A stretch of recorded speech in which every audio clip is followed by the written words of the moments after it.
بسم الله الرحمن الرحيم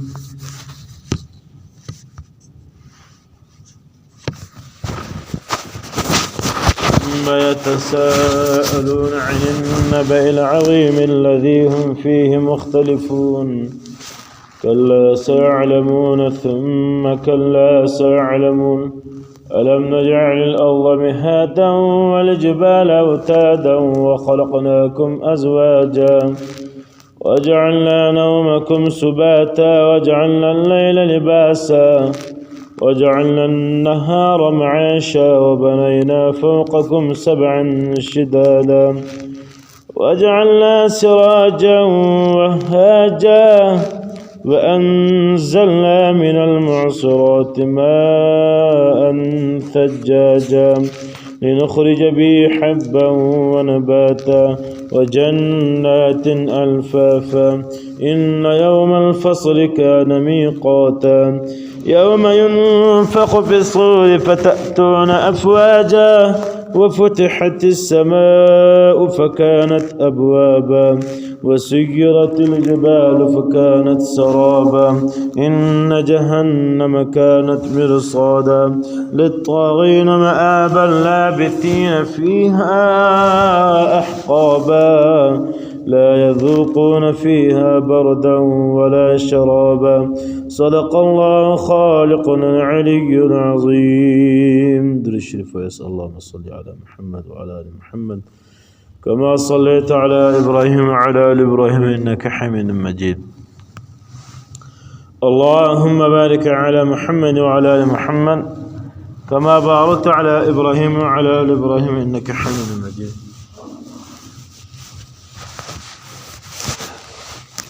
حمد سنادي فاكر دي قال لهم الله جل جلاله وعم نواله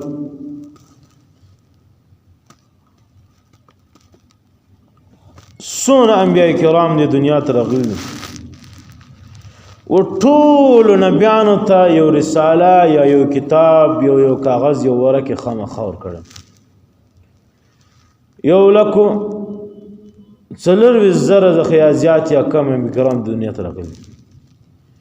په دې کې رسولان 314 بعض روایت کې یو 144 دون رسولان راغلي انو ټول نبیان نبی ودغته وایي چې الله جل جلاله یو انسان راولي شي قرآن مجید یو کتاب یو ورقه یو کاغذ نه ورسره یو نبی راشي د دنیا ته یو رسول راشي د دنیا ته الله جل جلاله نبوت ورکړي د خپل دین کې و انسانانو هغه انسان شهید سي یا له دنیا رخصت سي وخت پر عمر بیا الله جل جلاله بل انسان اول جدا غد دین په مخ باندې روان کې کم دین چې شاته نبی غفار نو اول یو رسول دوم یو نبی نو نبیان ډېر دي رسولان کم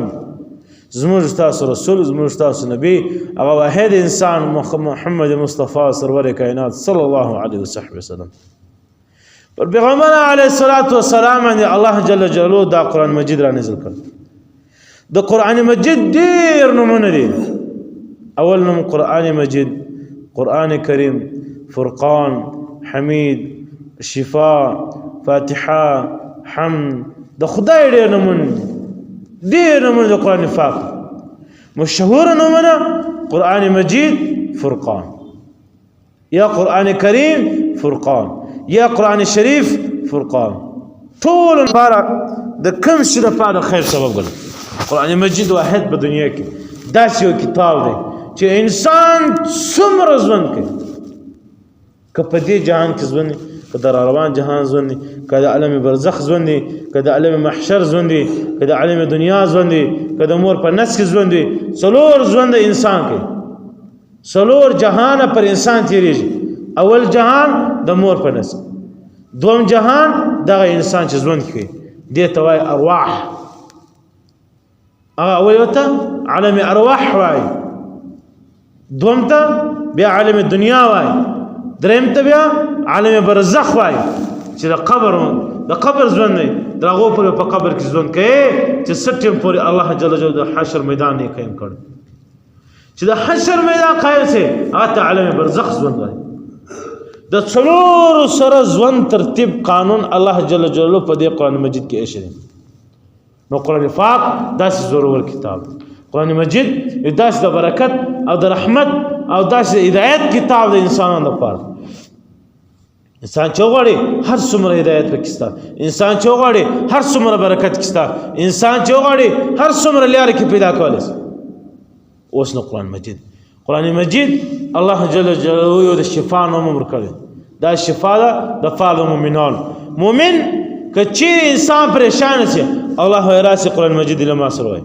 قرآن مجید دی وایي. اوس شیخ سعدي صاحب رحمه الله فرمایي وایي قرآن پاک دا واحد الله جل داسې کتاب دی. که د قرآن مجید صرف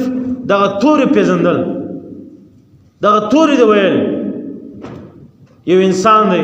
نه خط ویلی شي نه خط لیکلی شي، عام ساده ملنګ فقیر سړی، هغه که د قرآن مجید و کتاب ته وګوري دا یو صرف یو لیکل شوی کتاب دی په خط باندې بس. دغه سړی دونه معنا ځینې اخیستلی بالا نوره معنا نه شي اخیستلی. که چیرې یو انسان صرف د قرآن مجید هغه عربي ژبه زده کړی وي، صرف قرآن مجید ویلی شي،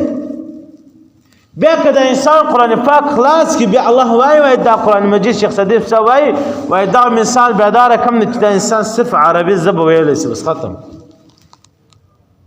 یو انسان عالم دی، پوه دی، د قرآن مجید ترجمه یې کړې ده، د قرآن مجید زده کړې ده، هغه انسان چې قرآن مجید وایي په ذهن کې دغه معنا هم ورته راځي، دا انسان صرف پوه دی، صرف عالم دی. شیخ سعدي صاحب رحمه الله فرمایي وایي کوم انسان چې د الله جل جلاله سره د قرآن مجید به خبرې کول غواړي و بیا هغه انسان زه مراد چې هغه انسان دغه قرآن مجید د زړه په سترګو باندې وایي، داسې وایي لکه داسې بقاعده الله وده ته وایي چې داسې کار کوه، اقیم الصلاة منځ ادا که، اقیم الصلاة منځ ادا که، روزه ادا که، زکات ادا که، حج ادا که، داسې وکړه داسې مه کوه، ظلم مه کوه، حقوق ورکړه د مسلمانانو د انسانانو. وایي دا بیا داسې دی لکه انسان چې برای راست د الله و بیان ته، لکه برای راست چې د الله تعالی سره خبرې کول باندې لګیا. نو دا قرآن مجید دی. اوس د قرآن پاک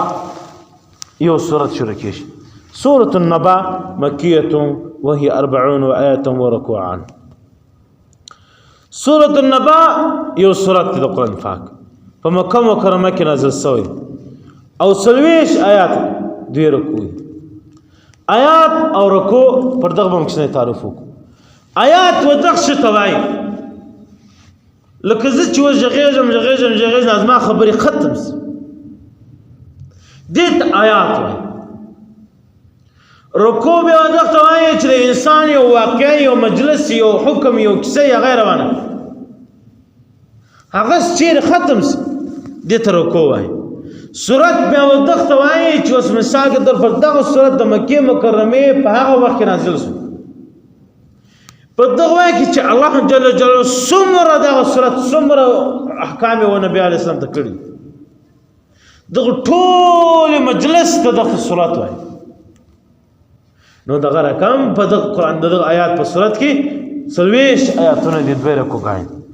سورة النبا مكية وهي آية بسم الله الرحمن الرحيم عما يتساءلون.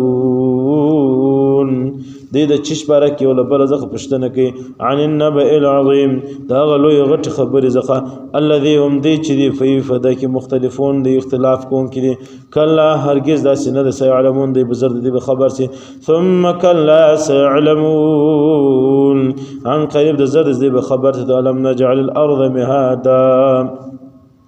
واسال الله تعالى الله واي وعما يتساءلون عن النبأ العظيم ونبي عليه الصلاه والسلام توای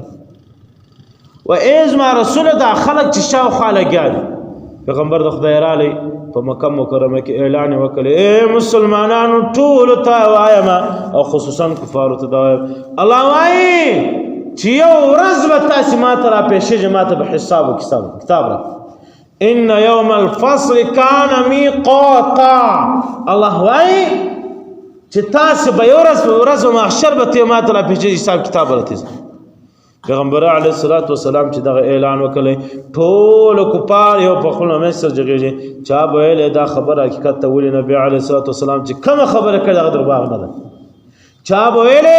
چې نبی علیه الصلاۃ والسلام یو فاټ د پټګر دی چا ویل جادوګر دی چا ویل دروازن دی چا ویل کاهن دی چا ویل څویل چا ویل څویل وس الله او پیغمبر د خدای ته وایي اے پیغمبر علیه الصلاۃ والسلام عما يتساءلون د چیز مبارک دی یو بل ځخه پښتنه کې سوالونه کوي خلق اریان سو پښتنه سو سوالونه سو کیسې سو چې تیراسي پیغمبر د خدای څخه وایي و یو ورځ باندې الله او حضرت پیښیش دا کوم خبره کوي مشت وس الله جل جلاله په خپل جګیش الله په خپل عما يتساءلون د چیش برکه یو بل ځخه سوالونه کوي عن النبأ العظیم دا غلوی غټي واقعیا دا غټي ورځ پښته برکه دی پښتنه کوي عن النبأ العظیم نبا غټي واقعیا ته وایي یو مجلس انسان پیش کړي انسانان په خپل منځ کې غپ کوي یو پلاني وخت کې ډېر غټه حادثه وسوله قوم تباہ سو برباد سو غرق سو بل وایي دا دون واقع پیش شوي دي چې ټوله دنیا کې تاریخونه پټک بل وایي چې ته دغه ټول واقع غټه واقعه ده پلاني علاقه پلاني قوم الله وایي دا د نبا او د غش غټه واقعه ته وایي نبا دته د ورځ محشر جن مراد قیامت جن مراد د قیامت مبارک به یو بل د پښتنه کوي وس الله تعالی په خپل وس علماء کرام فرمایي چې الله ولي چې ان النبأ العظیم دغه غټه ورځ مراد دا غټه ورځ ولي وي الله په خپل په قرآن پاک فرمایي وای چې ورځ محشر یوم د دې دنیا زر کال دغه ورځ د دې دنیا زر کال نو زر کال د انسان به خېډه غټ عمر دی تحقیق ساينس پر دغه تحقیق کړي د دنیا د وجود ژوند د دنیا د وجود ژوند د دایله تحقیق دا شمال میشي چې 15000 کال سره بعض تحقیق ناسا او دار کوي هغه وايي د دنیا د تحقیق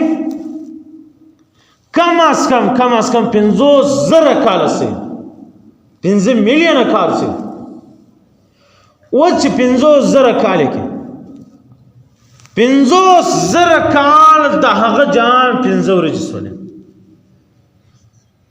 50 ورځې سولې د دې جهان زرو کال د هغه جان یو ورځ زك الله ويلي عن النبأ العظيم دا دی ویری ځخه مراد غټ ورځ د دې ځخه غټ ورځ مراد وس الذين فيهم مختلفون اې په دې کې سره اختلاف کوونکي دي اختلاف دا و دی ویلې چې دا ورځ چا بل ناراضي چا بل دا دروغجن دي چا بل څنګه دي چا بل څنګه دي الذين فيهم مختلفون الله وايي دې په دې ورځ کې په دې ورځ مبارک دي په خپل مس کې زره اختلاف کوي یو رقم راي پیشي بل رقم راي پیشي کلا سيعلمون الله وای ډیر زرد عن قریب زبتی زرد ته خبر کم را مولم در معلومه وکم راو مو غالم او رس محشر به قیام کوم ولار وکم بیا به تاسو راسته له بزر وشین چې دغه ورځ عن کب الله بیا وای دا د دنیا د خبرو یو قانون دغه دی چې انسان وای په دنیا کې تعالی څوک خبر وکي چې دا کار مکوه بیا د سبب د سبب ورته ګورز دا کار مکوه د بلې الله فخفل وای کلا سيعلمون ډیر زرد دا خلک به خبر شي بیرته بیا وای ثم کلا سيعلمون ډیر زرد دا خلک به دې خبر کوم چې زه محشر قائم کوم محشر ودرم بیا به دا انسانانو ما تراس به زدل ورش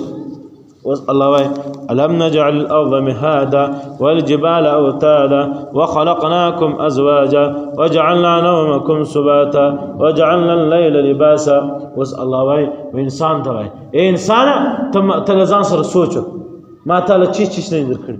اول نعمت د انسان الله وای وازما اول نعمت ثابته او ما ترکه اول نعمت چی الم نجعل الارض مهادا ایا ما نه د ګرځول مزکه فرش من نه ګرځول مزکه فرش په مځکه باندې ژوند نه کوې مځکه ما ستا تابع کړې نه نن سته په مځکه څنګه غواړې زه له سیرلی سې نن سته مځکه څنګه غواړې په هغه رقم بنا جوړولی سې نن سته مځکه څنګه غواړې هغه رقم ژوند ورباندې کولی سې که ورباندې پرېوځې که منډه وې که ګاډۍ پر چلې که ځان پر وې چې ویې مځکه ستا تابع ده ځکه د الله جل جلاله ډېر زورور دغه دی دا د الله جل جلاله یو ډېر زورور طاقتور نعمت مځکه ده مځکه د انسان تابع ده مځکه الله الم نجعل الارض مهادا ایا ما مځکه ته نه ده ګرځولې فرش دا الله ته د فرش ګرځول چې څنګه ژوند باندې کوي هغه کوم ژوند باندې وکړ الم نجعل الارض مهادا والجبال اوتادا بیا الله وای بیا د مځکه به مخکې زمانو کې د پیغمبر علیه الصلاة والسلام څخه مخته څومره قومونه چې راغلي دغه به په خپل دا رقم اعمال پکې وروسته په دا مشک زه چې ورته ګورم په مشک کې به ځان تر هغو ډېر زیات شو سره سود کین بغض نفرت بدعت کفر شرک غیبت زناکاری تهمتکاری نافتول کې کمی انسان ته په شې باندې بل شی بیکاره شی ورکول دوکهبازي دا امانت کی خیانت د مسلمانانو حق خوړل د خپل مور پلار زیرول حتی کې د یو عام مسلمان څومره وسو رسیږي په بل مسلمان د ظلم قوت پر استعمال دا په هغو کومو کې به دا رقم حالات راغلی الله جل جلاله به مځکې ته حکم وکړي ځکه به وشورېدله د انسانان به غرق کړ تباه و برباد به کړ د انسانانو نوم به ورک شولی اوس الله وایي د پیغمبر سره والجبال اوتادا والجبال اوتادا دا مځکه به شورېدله پر خلکو باندې دا مځکه به عذاب وله پر خلکو باندې دا مځکه به عذاب پر قومو باندې والجبال اوتادا ما دا غرونه بقاعده میخونه وګرځول دا مځکه په مځکه مې ټکول دا مځکه به له دې باندې نه شوري مځکه به برقراره ولاړې مځکه به ډېر تاوان نه رسوي اوس چې زما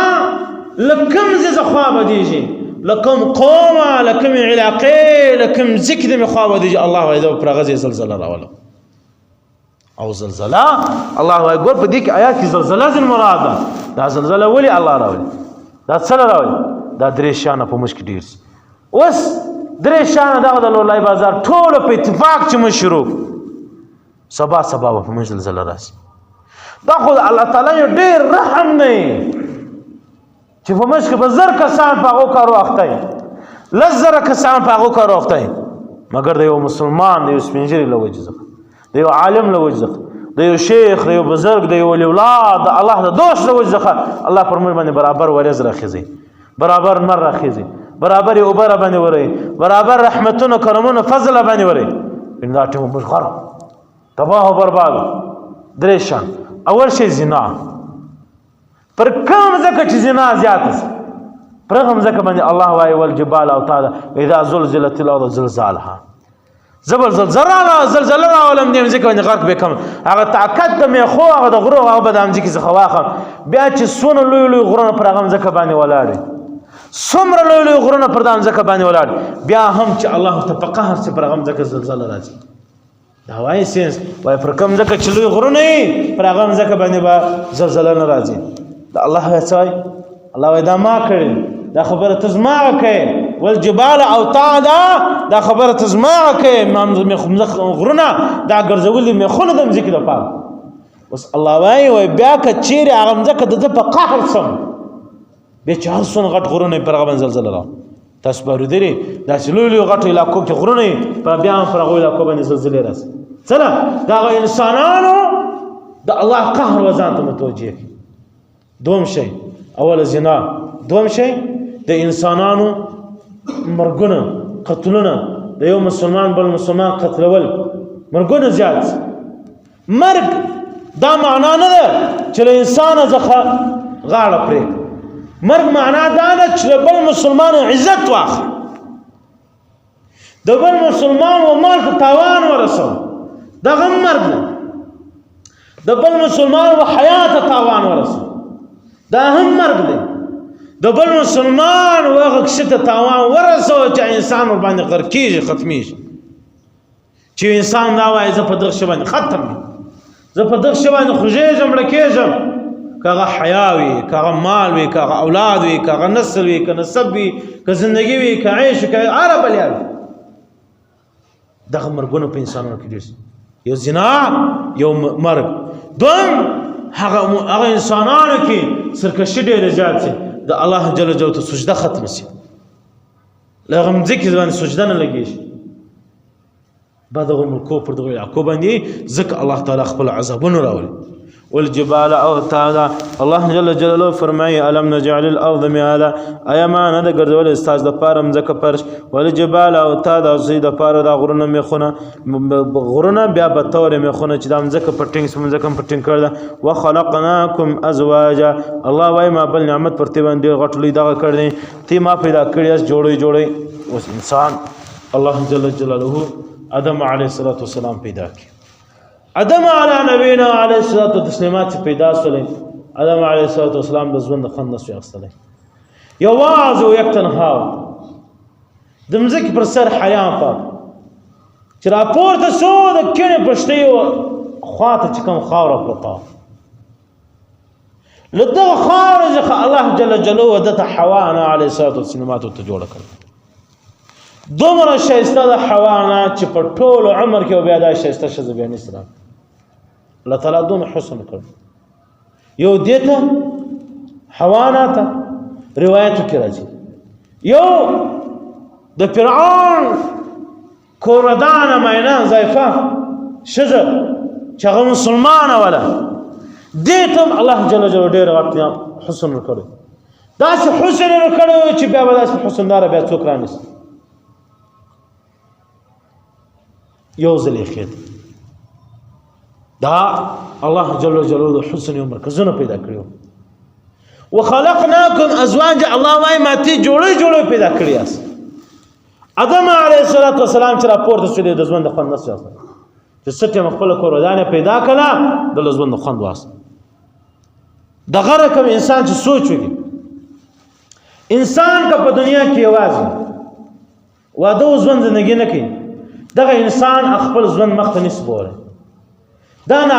پاتې دی په ژوند کې. که ښځه یوازې پاتې شي،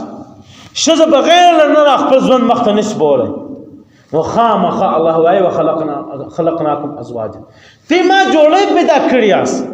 په تقدیر کې ما سره یو کړي یاست، ته یې به سره یو کېږئ چې نر او ښځه سره یو سي. الله جل جلاله اولادونه ورکړي، خوشحالۍ ورکړي، پریشانۍ ورکړي، امتحانات ورکړي، ژوند زندگی ورکړي. که د نر رزق نه وي د ښځې له وجې ورکړي، که د ښځې رزق نه وي د نر له وجې ورکړي. رزق الله ورخلاص کړي، دنیا ژوند زندگی پر مخ باندې راوړي.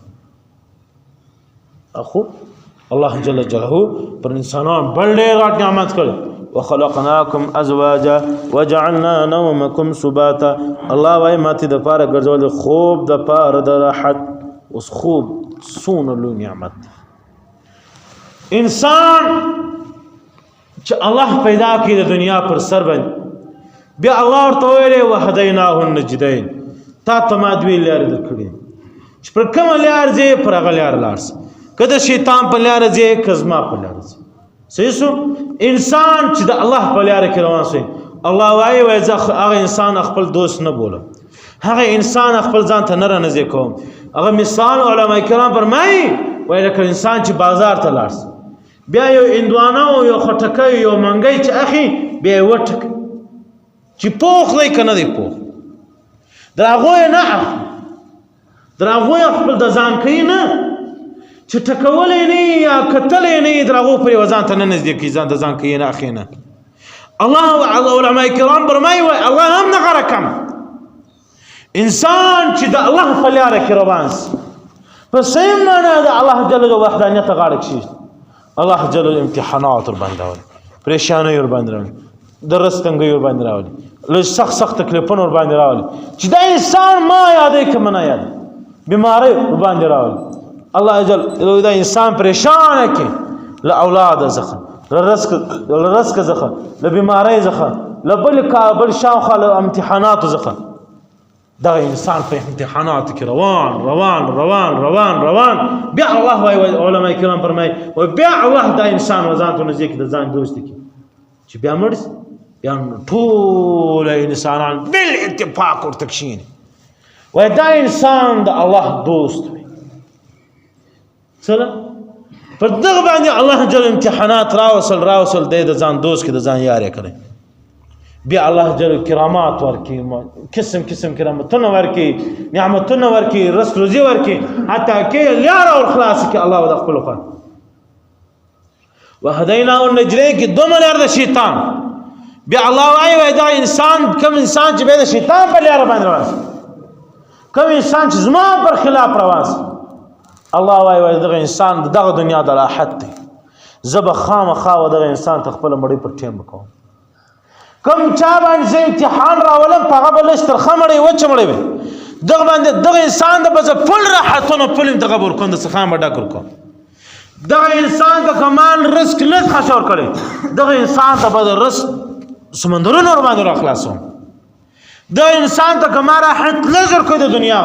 دغه انسان ته راحت د دنیا د ځون ډیر زیات کوم مگر دا راحت د ځون دا بلوز خشه دا به یو وخت کدل دا به څو شپې کدل یو وخت بعد دغه انسان ځخه الله وای زه خوب زین واخل اول کار دا کوم اول کار چې الله جل جلاله د انسان ځخه ناراضه کیږي پر انسان ته الله جل جلاله نه پرمانی کی روان انسان یو داسې کار شروع کی چې هغه د الله جل جلاله د نافرمانی او سبب الله جل اول الخوب دماغ خوب داسې نعمت دی چې انسان د دنیا هر څه نستړي وړي که باچا دی که فقیر دی که ملنګ دی که غدا دی که عالم دی که طالب دی که حافظ دی کار کم انسان خوب الله وایي وجعلنا نومکم سباتا ما د انسانانو لپاره خوب ګرځول شي د لپاره د راحت دا انسان چې ویده سي د دنیا د هر تعلق هر کنټیکټ تعلق سیستم دا خط اوټ باندې انسان په سکون زړه په سکون راحت په سکون بیا چې ویسي دا انسان بیا مخته چې د پاورون چې سونه د دماغ کار کوي تنن به د دماغ د ډیر کار کوي چې پاورون نه د بدن کې سونه حرکت وي نن به تر هغه د بدن په قوت په طاقت زیات حرکت کوي صفت دې سکون له وجه صفت دې راحت له وجه دا الله وايي وجعلنا نومکم سباتا انسانان لپاره ما ګرځول د خوب د لپاره خوب رحمت خوب شي ما ګرځول بیا الله وايي وی کزامک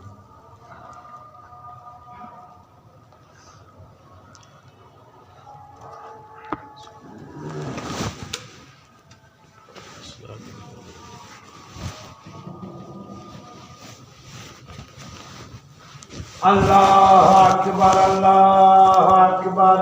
اللہ اکبر اللہ اکبر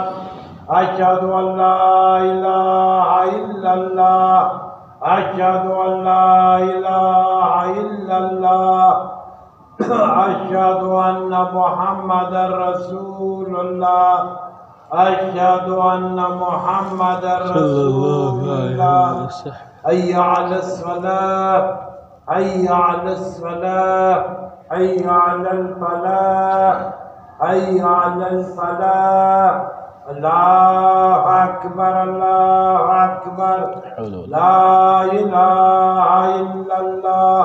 لا إله إلا الله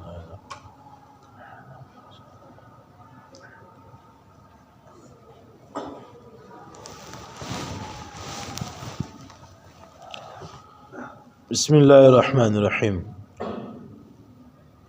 وخلقناكم ازواجا وجعلنا نومكم سباتا الله وايي ما ګرځول استاز د پاره خوب د راحت وجعلنا الليل لباسا الله وايي ما شپه ګرځول استاز د پاره پرده اوس خوب واحد داس شي که پر انسان باندې ورځ وي مر اور باندې خطلې وي دا انسان ته الله دا انسان راحت نس پیدا کوله ورځ کی دا کمال الله یشری فورز کی دا کمال دا یو جلا نعمت یو خون الله یشری چې انسان چې سترګې لګېدې انسان ته حرکت په بدن کې پیدا کیږي سپین ورځ انسان ناس حدا باندې څه आवाज زبر ووس خپلانه کار څنګه سوزو پسولار انسان په بدن کې حرکت پیدا کوي وجعلنا نومکم سباتا وجعلنا اللیل لباسا. الله وایي ما شپه ګرځولې ده د انسانانو ما د بندګانو لپاره د پرده د راحت یو جامه ده یو پرده ده ما د انسانانو لپاره پیدا کړې ده ګرځولې. اوس دا پرده چې سټم په نمر باندې الله خوره کړي راخوره کړي توره بډه توره تاریکي جوړه کړي دغه انسان له بدن څخه هغه حرکت هغه قوت زیاته ووسي. بیا که څوک ورته راس هم نه ورته ځنه خلاص خپل آرام کړي. بیا که ورته څوک راس له ما سره کار وکم دی درته کار نشي کولی. ولې په دې شپه کې بیا الله جل داسې طاقت داسې خوند ایښی دی له انسان له بدنه زیات هغه طاقت هغه قوت زیاته حرکت زیاته ووځي. انسان به خامخا که په ولاړ هم انسان ته خوب ورځي که په ناسته به هم انسان ته خوب ورځي که په پروت هم انسان ته خوب ورځي. ورځ بیا واحد داسې شی دی انسان چې خوب پکې کوي بدن یې خرابېږي. انسان چې خوب پکې کوي دماغ یې کمزوري کېږي. انسان چې د ورځې خوب کې حافظه یې کمزوري کېږي. سوای پیغمبر علیه الصلاة والسلام فرمایي وایي سوای هغه خوب چې هغه ته استقلال اول کېږي. کوم خوب؟ د غرمې خوب چې د ماپښین د ساشت منځ وسي. ساشت منځ له لسلم بجې بالا 11 بجې بعد ختمیږي. ساشت منځ ختم شي چې سټن مر دغه سیده راسي پر سیده سیده باندې ذات ودرېږي. زیاته مر لوېدلی نه چې په سوی نه وي دغه ته غرمه وایي. یا و دغه درېدلو ته زیاته پر دغه حمل په دې سیده باندې درېدلو باندې مر چې مدار کوي تک کوي هغه ځله چې د انسان د سر پر سیده باندې مر ودرېږي چې مر د دې سر سیده ته رارسېږي دغه ته ویل کېږي غرمه. دته خوب کول زیات علما کرام فرمایي وایي تر پاوکم 2 غنټې زیات پاوکم 2 غنټې کم 15 منټه. دغه خوب ثواب هم لري. دغه خوب 15 منټه خوب دا د یوې شپې بعض روایت علما کرام فرمایي وایي د 3 شپو خوب مقابله کوي. د غرمې خوب د 3 شپو د خوب مقابله کوي. که یو شپه ته آرام وکړې سهار راپورته شي علما کرام فرمایي وایي چې ستا دماغ څومره تیز وي څومره دې په قوتو په حرکاتو په اعضاو کې طاقت پیدا شوی د غرمې خوب وکړه تر هغه به زیات 3 حصې زیات طاقت دماغ په عضو کې په اندامو کې پیدا شوی. نو دغه خوب شوی به دغه خوب اوس الله وایي وجعلنا اللیل لباسا دا خوب از ما بندگان سټیم کوي وجعلنا نومکم سبات دا راحت به سټیم اسري. اوس الله په خپل وایي وجعلنا اللیل لباسا دا به د شپې کوي. شپه به څنګه راولم الله وایي دا زما کار زه په نمر باندې پرده خوره کړم زه به نمر دغه انسانانو څخه پټ کړم زه به نمر دغه انسانانو څخه یوسم. انسان کا په فلکیات په ساينس په دغه شي کې لږ ماهرت لري دا نمر لمځه کې نه دی پټ. نمر دا فرنځه کې باندې کم ښکارا ګرځي ښکارا دی خدا رڼا دا بیا جلا قوت طاقت به الله جل جلاله انسان ته بیا خدای الله جل جلاله ذات دی چې دا نمر بیا له علاقو لغه ملکو لغه انسانانو خو بیا پټ کې چې کوم انسانانو ته وایي تاسو اوس آرام وکړئ خود شپه در باندې راغله. اوس الله مخته فرمایي وجعلنا الليل لباسا وجعلنا الليل لباسا. الله وايي ما ګرځولې دا ایا ما نه د ګرځولې سید پاره دا شپه د پرده ده انسان حیوانان نباتات شجرات. وس علماء کرام په دغه آیات کې به انتها ډېر تفصیل وکړي مطلق لږ تفصیل به دغه بیان کو. پرده د انسانانو لپاره ده که د حیوانانو که د نباتاتو که د شجراتو د چا لپاره پرده الله علماء کرام فرمایي هر ځای روح شي دپاره چې په کوم شي کې روح وي د هغه لپاره پرده ده. یوازې انسان د شپې آرام نه حاصلوي. درختې نبات شجرات څومره ګلان درختې غنمان بله بلیا چې دا شنګشتي چې څومره ده دا د شپې خپل ځان ته آرام حاصلوي. آرام یې څنګه دی علما کرام فرمایي وای دا هغه د ورځ چې کوم د قوت حاصل کړی په ورځ کې په دې کې کوم الله طاقت پیدا کړی د ځان ته صفا سانکه شوله د شپې د آرام کې خپل هغه مردار حساب حاصل خپل بدن د خپل ورځ وزر خپل پاڼې غوري د په ځان کې خپل هغه طاقت هغه سیستم هغه په ځان کې نور زیاتې چې سباله بیا د بیداري شجرات نباتات هغه ډبرې چې په کوم ډبرو کې الله قوت یې شری چې هغه زلاوي کوي برېښناوي کوي رڼاوي کوي چې ما ته ملغلري غمیان نور داسې معدنیات چې ما ورته وایي دغه تم الله راحت ورکوي دغه په خپل راحت کې ځان شایسته کوي دغه په ځان کې نور قوت ته شایست پیدا کوي دغه په ځان کې قوت نور هم له انسانانو ځخځان په ټولو کې کوشش کوي چې زه نورم په ځکه نه ځان پټ کړم چې زه نورم په پرده کې سم دا خو د انسانانو عقل بار دی د الله جل جلاله تملیک ملکیت کار کول نظام چلول دا د انسانانو عقل بار کار دا پرده د ټول شان د پاره مطلق کې پرده ده اوس الله فرمایي وجعلنا النهار معاشا ایا معنی د ګرځولې ورسته د پاره د معاش د رزق روزي ماتي ته ویلې انسان باندې چې ورځ راسي د انسان په بدن کې حرکات پیدا کی انسان معاشت رزق روزي ګټل د پاره منډه کوي وس الله وايي وجعلنا النهار معاشا اے انسانانو وس په دې شي کې نن سبا معاشره ډیره بدل سي انسانان اکثریت نیمه ورځ په خوب کې تیری او نیمه شپه د په کاروبار کې تیری وس الله څه وايي الله په قرآن پاک کې فرمایي وای ما حدیث کوم لیدل دي پیغمبر د خدای وای چې کوم انسان څومره زر څومره شین سار وختي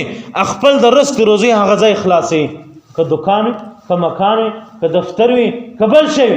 چې د رزق روزي د رزق روزي د ګټلو ځای چې څومره سار وختي خلاصي ما حدیث کې د پیغمبر د خدای وای الله جل جلاله دغه رزق روزي کې برکت ورکړي یو ګټه ده یو برکت ده ګټه جلا شي برکت جلا شي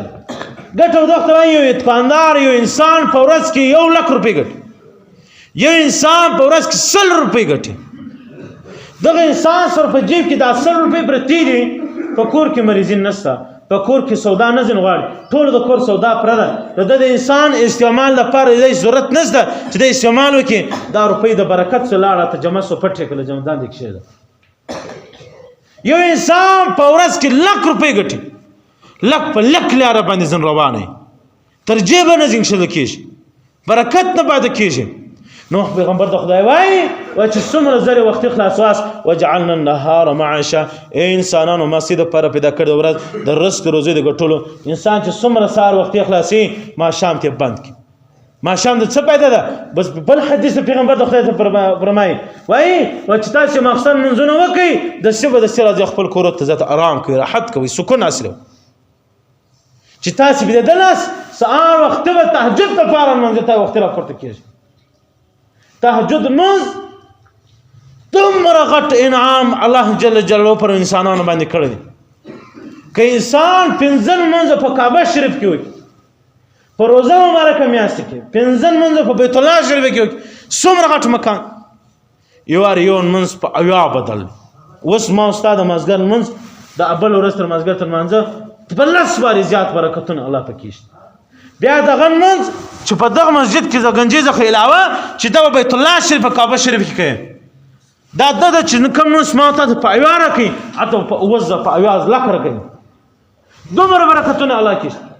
تهجد واحد دا شي کې ته پر کور کې کې پر بایبان کې کې پر دشت باندې کې الله جل و بدار کم برکت رسول کو ته بیت الله شریف کې پر روزه مبارکه میاس کې فرض منځ ده نو تهجدونه برکت شي اوس الله پیغمبر الله په قرآن پاک څه ویلي چې تاسو د شپې خپل راحت حاصلوي کاروبار مکوئ خپل دماغونه مه پریشان کوئ خپل دماغونه مستر کوئ خپل اعضاء مستر کوئ د ورځې بیا خپل اعضاء خپل دماغ دا خوبو ته مور لیکئ دا بیا خپل رزق روزي په ټولو کې استعمال په عبادتو کې استعمال د الله جل جلاله په احکاماتو کې استعمال محترم دوستان قرآن پاک دا واحد دا شی د قرآن مجید واحد د انسانانو لپاره دا شی چې د څلورو دنیا او کار پټ کیږي اول عالم برزخ عالم برزخ وخت وایي چې ما او تا هلته په تقدیر په ازل کې ما او ستا فیصلې وسې ما ته پیدا سو هغه جلا دنیا وه چې ما تا ژوند کې تېر کړي حضرت علي رضی الله تعالی عنه دغه څلورم صحابي دی څلورم خلیفه دی علي کرم الله وجهه فرمایي دومره تیزه حافظه یې وایي په عالم برزخ کې په هغه تقدیر کې وایي زما دغه آیات دی چې زما پر څنګ باندې څوک ولاړو شاړ ته مې څوک ولاړو کیڼ اړخ ته مې څوک ولاړو دا عالم برزخ حال یې په یاد دی داسې تیز صحابي و نو قرآن مجید دا عالم برزخ لپاره هدایت دوم د مور په نس کې ژوند کول هغه تاران دوم دغه ژوند دنیا دې ته عالم ارواح قبر عالم برزخ او ورث محشر عالم محشر څلور دنیا دپاره واحد دغه کتاب قرآن مجید دی چې انسان دپاره د هدایت دی چې د کوم شي باره کې پوښتنه دین کوي قرآن پاک به تا ته بیانوي که د دنیا باره کې که د عالم برزخ باره کې که د عالم محشر باره کې که د عالم برزخ باره کې ارواح باره کې د هر شي باره کې انسان ته جلا قرآن پاک هدایت دی مسلمانانو ته قرآن مجید سره مینه پیدا کړي قرآن مجید سره محبت پیدا کړي قرآن پاک قرآن مجید دا په خپلو کورو کې وایاست په مسجدو کې مه وایاست په کور کې وایه چې ستا اولاد تا ویني چې هغه محبت ورسره پیدا کېږي په کور کې وایه چې ستا په کور کې برکت پیدا سي ستا له کور آفتونه مثبتونه پریشانۍ ورک سي په کور کې وایه چې ستا په اولادو کې الله برکتونه پیدا کړي که د چا قرآن مجید نه وي زده قرآن مجید را اخي په ګوته باندې ګوتې پر کښېږدي بسم الله دې ورباندې وایي قرآن مجید دې وایي له قرآن پاک حافظان قاریان صاحبان نور دا رقم د حفاظ کرام له مدرسو له مسجدو څخه هغه سره تعلق پیدا کړي منو محبت پیدا کړي نفرت مه کوئ الله تعالی به ډېر غټ غضب در باندې وکړي که تاسې مینه ورباندې کوئ داسې کامیابي به حاصله کوي که ورځ و محشر انسان خپلې کامیابۍ ته وګوري دا انسان به وایي چې یا الله ته ما بېرته خپل هغه عالم ارواح هغه دنیا ته ولېږه زه به بېرته دغه کار کوم چې کوم کار دپاره ما ته ما کامیابي راکړي الله جل جلاله مشتاق په دې خبرو عمل کوم فکر نه چې کې دعا وغواړي امين الحمد لله رب العالمين والصلاة والسلام على أشرف الأنبياء والمرسلين وعلى آله وصحبه الذين خلصوا عرب العرباء اللهم اهدنا الصراط المستقيم صراط الذين أنعمت عليهم غير المغضوب عليهم ولا الضالين آمين اللهم اهدنا الصراط المستقيم صراط الذين أنعمت عليهم غير المغضوب عليهم ولا الضالين آمين يا إله الرحمن دي سوال طول أنبياء كرامته خصوصا پیغمبر علیه الصلاة والسلام تر ورسه ټول صحابه کرام خصوصا اهل بیت تابعین تبع تابعین تر ورسه مجتهدین ائمه کرام علماء کرام مفسرین محدثین قراء حضرات طلباء عظام حفاظ کرام طول اغواص طول اقطاب طول اولیاء کرام خصوصا سلور امامان امام ابو حنیفه رحمه الله تر ورسه سلوران خصوصا سلور طریقو خصوصا طریقه قسمندیه مجدیه عمریه معصومیه سعدیه نانا صاحب صبر رحمه الله طول اولیاء کرام مجمور زموږ عزیزان قربانو تر ورسه اللهم صل على محمد وعلى ال محمد كما صليت على ابراهيم وعلى ال ابراهيم انك حميد مجيد اللهم بارك على محمد وعلى ال محمد كما باركت على ابراهيم وعلى ال ابراهيم انك حميد مجيد صلى الله تعالى على خير خلق محمد وعلى اله وصحبه اجمعين امين يا رب العالمين برحمتك اته پتکانو کې پکورو کې په خپل دفترو کې په ګلیانو کې دغه ناسیاس زاست خپل مسجدو ته ځي خصوصا د لیر راځي څلورنیم بجې باندې تفسیر شروع کیږي د چا چیرې کور کم تفسیر ته نه ځي هلته ځاست تفسیرونه اورئ علما کرامو ته ورځاست دغه میاشتې څه شی ځینې زده کړئ صفونه سم کړئ د جمعې ټیم مخ ته مخ صفو ته راسئ